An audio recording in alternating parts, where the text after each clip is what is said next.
lagyan natin ng konting asin. Saan na ba yung asin dito? Ayan. Konting soap lang siya.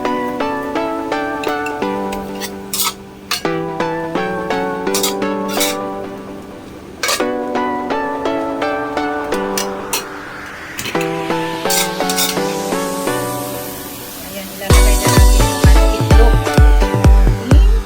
Itlog. Crispy pa yung spinach.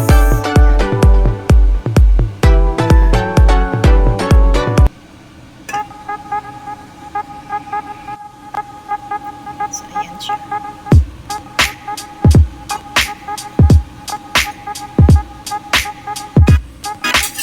Tingnan natin. Look, yummy, yummy. Ano pa naluto?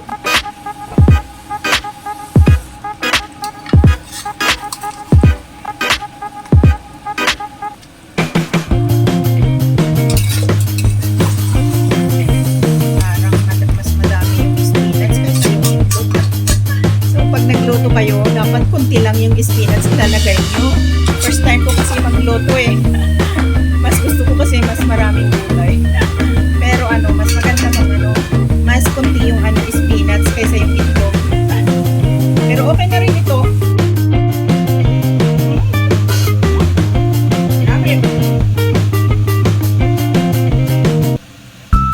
Ito na ang ating spinach na may itlog. Luto na po siya. Napakasimpleng lang ito. Food pero healthy.